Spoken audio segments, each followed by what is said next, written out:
ಎಲ್ರಿಗೂ ನಮಸ್ಕಾರ. ಈ ವಿಡಿಯೋವನ್ನು ನಾವು ಭಗವದ್ಗೀತೆಯ 8ನೇ ಅಧ್ಯಾಯದ 14ನೇ ಶ್ಲೋಕದಿಂದ ಶುರು ಮಾಡೋಣ.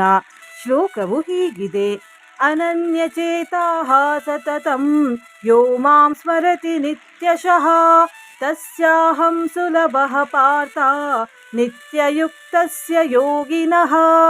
ಹೇ ಅರ್ಜುನನೇ, ಯಾವ ಪುರುಷನು ನನ್ನಲ್ಲಿ ಅನನ್ಯಚಿತ್ತನಾಗಿ ಸದಾಕಾಲ ನಿರಂತರ ಪುರುಷೋತ್ತಮನಾದ ನನ್ನನ್ನು ಸ್ಮರಿಸುತ್ತಾನೋ ಆ ನಿತ್ಯ ನಿರಂತರ ನನ್ನಲ್ಲಿ ಯುಕ್ತನಾದ ಯೋಗಿಗೆ ನಾನು ಸುಲಭನಾಗಿದ್ದೇನೆ, ಅರ್ಥಾತ್ ಅವನಿಗೆ ಸಹಜವಾಗಿಯೇ ಪ್ರಾಪ್ತನಾಗುತ್ತೇನೆ. ಮಾಮುಪೇತ್ಯ ಪುನರ್ಜನ್ಮ ದುಃಖಾಲಯಮಶಾಶ್ವತಂ ನಾಪ್ನುವಂತಿ ಮಹಾತ್ಮಾನಃ ಸಂಸಿದ್ಧಿಂ ಪರಮಾಂ ಗತಾಃ. ಪರಮಸಿದ್ಧಿಯನ್ನು ಪಡೆದ ಮಹಾತ್ಮ ಜನರು ನನ್ನನ್ನು ಪಡೆದುಕೊಂಡು ದುಃಖದ ಆಲಯವೂ ಮತ್ತು ಕ್ಷಣಭಂಗುರವೂ ಆದ ಪುನರ್ಜನ್ಮವನ್ನು ಪಡೆಯುವುದಿಲ್ಲ. ಆ ಬ್ರಹ್ಮ ಭುವನಾಲೋಕಾಃ ಪುನರಾವರ್ತಿನೋರ್ಜುನ ಮಾಮುಪೇತ್ಯ ತು ಕೌಂತೇಯ ಪುನರ್ಜನ್ಮ ನ ವಿದ್ಯತೆ. ಹೇ ಅರ್ಜುನನೇ, ಬ್ರಹ್ಮಲೋಕದವರೆಗೆ ಎಲ್ಲ ಲೋಕಗಳು ಪುನರಾವರ್ತಿಗಳಾಗಿವೆ. ಆದರೆ ಹೇ ಕುಂತಿ ಪುತ್ರನೇ, ನನ್ನನ್ನು ಪಡೆದ ನಂತರ ಪುನರ್ಜನ್ಮವು ಇರುವುದಿಲ್ಲ, ಏಕೆಂದರೆ ನಾನು ಕಾಲಾತೀತನಾಗಿದ್ದೇನೆ ಮತ್ತು ಈ ಎಲ್ಲ ಬ್ರಹ್ಮಾದಿ ಲೋಕಗಳು ಕಾಲನ ಮೂಲಕ ಸೀಮಿತವಾಗಿರುವುದರಿಂದ ಅನಿತ್ಯವಾಗಿವೆ. ಸಹಸ್ರಯುಗ ಪರ್ಯಂತಂ ಅಹರ್ಯದ್ಬ್ರಹ್ಮಣೋ ವಿದುಃ ರಾತ್ರಿಂ ಯುಗ ಸಹಸ್ರಾಂತಂ ತೇಹೋರಾತ್ರವಿದೋ ಜನಾಃ. ಬ್ರಹ್ಮದೇವರ ಒಂದು ಹಗಲನ್ನು 1,000 ಚತುರ್ಯುಗಗಳವರೆಗಿನ ಅವಧಿಯೆಂದು ಮತ್ತು ರಾತ್ರಿಯನ್ನು ಕೂಡ 1,000 ಚತುರ್ಯುಗಗಳವರೆಗಿನ ಅವಧಿಯೆಂದು ಯಾವ ಪುರುಷರು ತತ್ವದಿಂದ ತಿಳಿಯುತ್ತಾರೋ ಆ ಯೋಗಿ ಜನರು ಕಾಲದ ತತ್ವವನ್ನು ತಿಳಿದವರಾಗಿದ್ದಾರೆ. ಅವ್ಯಕ್ತಾದ್ವ್ಯಕ್ತಯಃ ಸರ್ವಾಃ ಪ್ರಭವಂತ್ಯಃ ರಾಗಮೇ ರಾತ್ರ್ಯಾಗಮೇ ಪ್ರಲೀಯಂತೆ ತತ್ರೈವಾವ್ಯಕ್ತ ಸಂಜ್ಞಕೆ.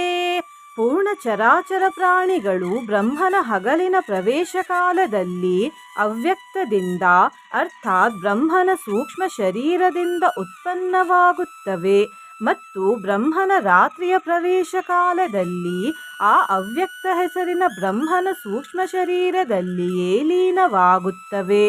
ಭೂತಗ್ರಾಮಃ ಸ ಏವಾಯಂ ಭೂತ್ವಾ ಭೂತ್ವಾ ಪ್ರಲೀಯತೆ ರಾತ್ರ್ಯಾಗಮೇ ವಶಃ ಪಾರ್ಥ ಪ್ರಭವತ್ಯಃ ರಾಗಮೇ. ಹೇ ಪಾರ್ಥನೆ, ಅದೇ ಈ ಪ್ರಾಣಿ ಸಮುದಾಯವು ಉತ್ಪನ್ನವಾಗುತ್ತಾ ಪ್ರಕೃತಿಯ ವಶದಲ್ಲಿದ್ದು ರಾತ್ರಿಯ ಪ್ರವೇಶ ಕಾಲದಲ್ಲಿ ಲೀನವಾಗಿ ಹೋಗುತ್ತದೆ ಮತ್ತು ಹಗಲಿನ ಪ್ರವೇಶ ಕಾಲದಲ್ಲಿ ಮತ್ತೆ ಉತ್ಪನ್ನವಾಗುತ್ತದೆ. ಪರಸ್ತಸ್ಮಾತ್ತು ಭಾವೋನ್ಯೋ ವ್ಯಕ್ತೋ ವ್ಯಕ್ತಾತ್ ಸನಾತನಃ ಯಃ ಸ ಸರ್ವೇಷು ಭೂತೇಷು ನಶ್ಯತ್ಸೋ ನ ವಿನಶ್ಯತಿ.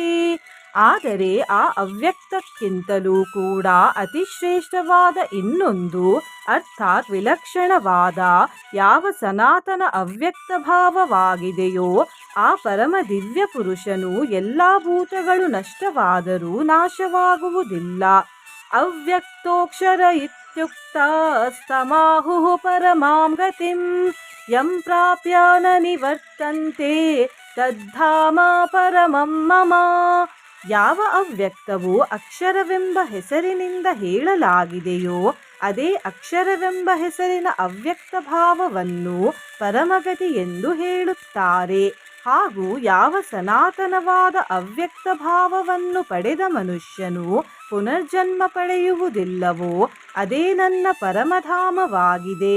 ಪುರುಷಃ ಸ ಪರಃ ಪಾರ್ಥ ಭಕ್ತ್ಯಾ ಲಭ್ಯಸ್ವನನ್ಯಯಾ ಯಸ್ಯಾಂತಃಸ್ಥಾನಿ ಭೂತಾನಿ ಯೇನ ಸರ್ವಮಿದಂ ತತಂ. ಹೇ ಪಾರ್ಥನೆ, ಯಾವ ಪರಮಾತ್ಮನ ಅಂತರ್ಗತವಾಗಿ ಎಲ್ಲ ಜೀವಿಗಳಿವೆಯೋ ಮತ್ತು ಯಾವ ಸಚ್ಚಿದಾನಂದ ಘನ ಪರಮಾತ್ಮನಿಂದ ಈ ಸಮಸ್ತ ಜಗತ್ತು ಪರಿಪೂರ್ಣವಾಗಿದೆಯೋ ಆ ಸನಾತನನು ಅವ್ಯಕ್ತನೂ ಆದ ಪರಮಪುರುಷನಾದರೂ ಅನನ್ಯವಾದ ಭಕ್ತಿಯಿಂದಲೇ ಪ್ರಾಪ್ತನಾಗಲು ಯೋಗ್ಯನಾಗಿದ್ದಾನೆ. ಇದು ಈ ಅಧ್ಯಾಯದ 22ನೇ ಶ್ಲೋಕ. ಮುಂದಿನ ಶ್ಲೋಕ ಹಾಗೂ ಅವುಗಳ ಅರ್ಥಗಳನ್ನು ಮುಂದಿನ ವಿಡಿಯೋದಲ್ಲಿ ತಿಳಿದುಕೊಳ್ಳೋಣ. ನೀವು ಚಾನಲಿಗೆ ಹೊಸದಾಗಿ ಬಂದಿದ್ದರೆ ಚಾನಲನ್ನು ಸಬ್ಸ್ಕ್ರೈಬ್ ಮಾಡಿ, ಹತ್ತಿರ ಇರುವ ಬೆಲ್ ಬಟನ್ ಪ್ರೆಸ್ ಮಾಡಿ, ಆಲ್ ಅನ್ನುವ ಆಪ್ಷನ್ ಅನ್ನು ಸಿಲೆಕ್ಟ್ ಮಾಡಿ. ವಿಡಿಯೋಗೆ ಲೈಕ್ ಮತ್ತು ಹೈಪ್ ಮಾಡಿ, ಕೃಷ್ಣ ಕೃಷ್ಣ ಎಂದು ಕಮೆಂಟ್ ಮಾಡುವುದನ್ನು ಮರೆಯಬೇಡಿ. ಧನ್ಯವಾದ.